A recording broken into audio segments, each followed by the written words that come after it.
Hoje, iremos discutir sobre o coeficiente de restituição elástica e como ele afeta as colisões. Nosso objetivo será observar o comportamento do coeficiente de restituição elástica em uma simples bola de tênis de mesa que realiza sucessivas colisões contra uma superfície, ou seja, a bolinha está quicando sobre uma mesa. Vamos então entender o que é o momento linear para entender as colisões e o coeficiente. Assim, veremos um experimento do caso e concluiremos nosso estudo. Mas o que é momento e o que sua lei descreve? Momento linear e quantidade de movimento são os nomes dados à grandeza vetorial expressa pelo produto da massa e velocidade de uma partícula. Logo, possui direção, módulo e sentido definidos. Se considerarmos um sistema fechado, ou seja, um sistema que não sofre ações de forças externas, ou que troca matéria com um meio externo, o momento linear total tende a permanecer constante. Apesar disso, em casos como as colisões, mesmo que o momento se mantenha, a energia mecânica pode se transformar no sistema por diversos motivos. A lei da conservação do momento é de suma importância para o entendimento de colisões. Colisões, por sua vez, é o nome dado à interação de duas partículas ao se chocarem em um curto intervalo no tempo.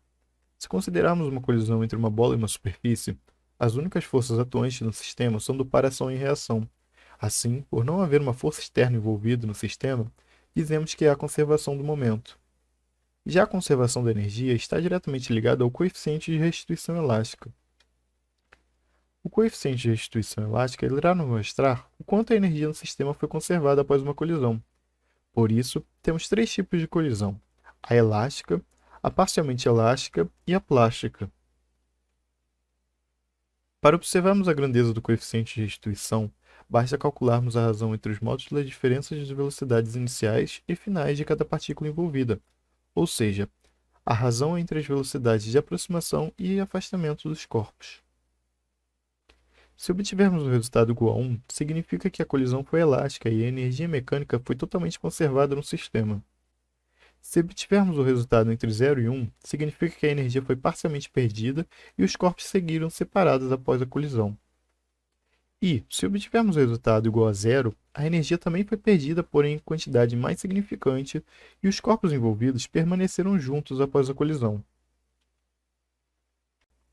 Vamos agora observar o comportamento descrito pelo nosso objeto de estudo. É importante ressaltar que fizemos o uso de duas ferramentas que nos permitiram uma boa análise. Uma delas foi o Tracker, ferramenta que nos permite monitorar o trajeto feito pelo objeto, tendo seu movimento restrito a um plano. Para tal, o Tracker irá dividir o vídeo em frames, onde poderemos obter coordenadas x e y de acordo com referenciais, como por exemplo a régua mostrada na imagem. Assim, com tais componentes x e y, o programa fornece informações como velocidade e aceleração. Obtemos esses dados em uma lista contendo todas as informações desejadas, podendo ser extraído para análise em outra plataforma. Outra ferramenta utilizada foi o SciDavis. Esse nos permite trabalhar com os dados extraídos pelo Tracker, plotando gráficos de acordo com nossa necessidade. Isso porque podemos fazer ajustes utilizando o método dos mínimos quadrados, a partir de funções inseridas por nós. Como dito, quando E igual a 1, a energia mecânica do sistema foi totalmente conservada. Portanto, as deformações que ocorrem nos corpos são convertidas em energia cinética após a colisão. Analisando a fórmula vista anteriormente, nesse caso, teremos que a energia cinética final inicial é a mesma. Isso nos faz observar movimentos como mostra a imagem. Logo, nossas alturas após os kicks serão as mesmas e a velocidade irá se alternar nos mesmos valores. Mas o que ocorre de fato é um coeficiente menor que 1, então a energia se dissipa e vemos um movimento de kicks cada vez mais baixo que o anterior. Podemos então observar que a velocidade é menor após a colisão. Assim, a cada kick veremos uma altura máxima menor e, consequentemente, a velocidade também. Por isso, nos fica claro que mesmo um coeficiente de 0,8 nos faz grande diferença. Agora, estudando nossos dados obtidos no Tracker, quando a bola inicia sua queda livre de uma altura inicial denominada altura zero, com velocidade igual a zero, ela irá colidir em t0. Note que t0 não é tempo igual a zero, e sim o momento da primeira colisão, e pode ser calculado pela raiz de 2 vezes a altura inicial sobre a aceleração da gravidade.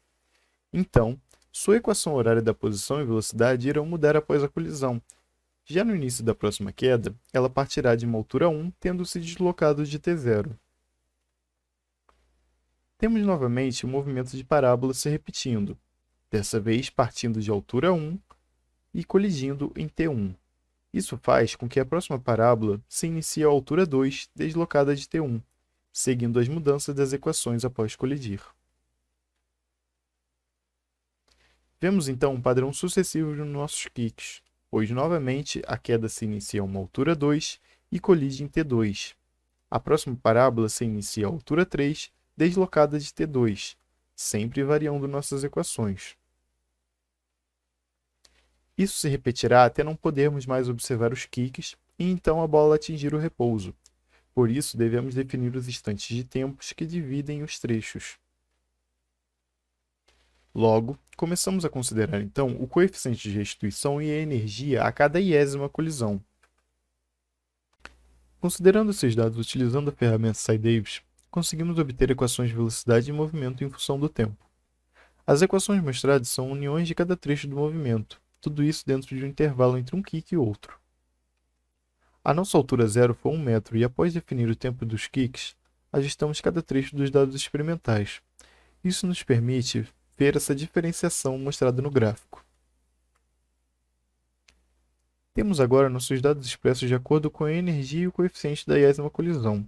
Através desse gráfico, podemos ver que quanto maior a energia cinética, menor o coeficiente de restituição elástica, ou seja, quanto maior a energia cinética no momento da colisão, maior será a perda de energia mecânica por conta do coeficiente. Podemos, nesse caso, relacionar isso diretamente à deformação plástica que ocorre devido ao material da bolinha. Caso nossa bolinha fosse de vidro, por exemplo, observaríamos uma perda ainda maior da energia, visto que a deformação seria desprezível e grande parte dela seria dispersada.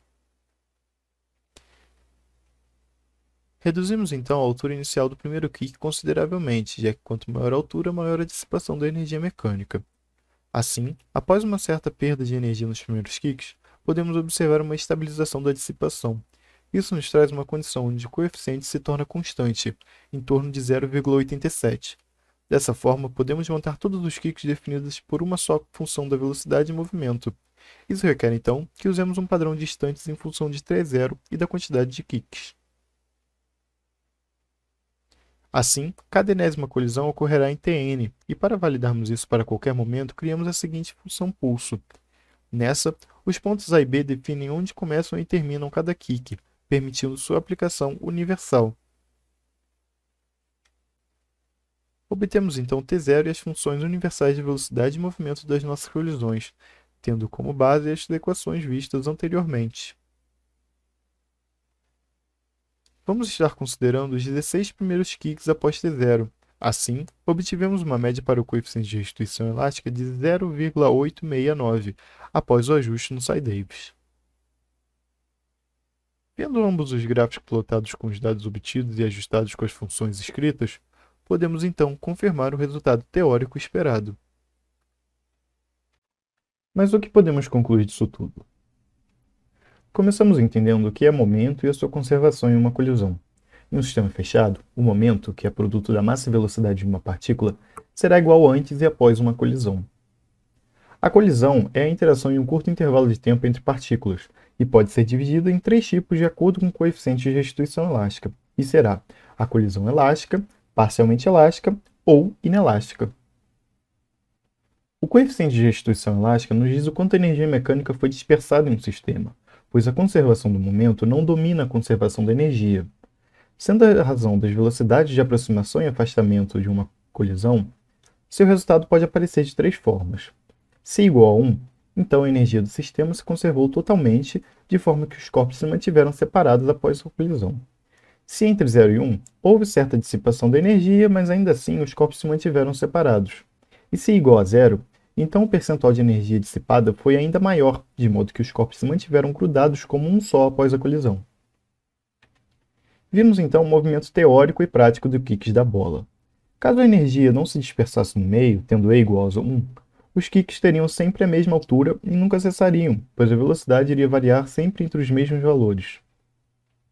Porém, o que de fato ocorre é uma certa dispersão da energia, A altura inicial e o material da partícula são dois pontos que influenciam diretamente no coeficiente de restrição elástica. Se nossa altura fosse maior, iríamos observar uma dispersão desigual, ao passo que com uma altura mais baixa, vamos observar um estado de perda constante da energia. Portanto, realizamos nosso estudo em cima de um experimento partindo de uma altura de 20 centímetros, nos possibilitando observar o comportamento onde o coeficiente irá depender da energia cinética no momento da colisão. No nosso experimento, por mais que estejamos considerando apenas o kick da bola, a mesa também é um corpo que atua como agente externo, portanto, temos também uma perda no momento linear. Assim, ao definir a altura de início, conseguimos observar um movimento próximo ao estimado. Vimos então as equações que ditam movimento e velocidade nos dois estados da colisão, a aproximação e o afastamento. E após observar o padrão descrito, foi possível montar e ajustar funções universais para o mesmo. Tudo isso nos forneceu um coeficiente de restrição médio de 0,87. É válido comentar que nosso estudo só foi possível de ser realizado pela utilização das plataformas livres Tracker e SciDavis, nos permitindo observar tudo o que necessitávamos e ajudando a criar este conteúdo.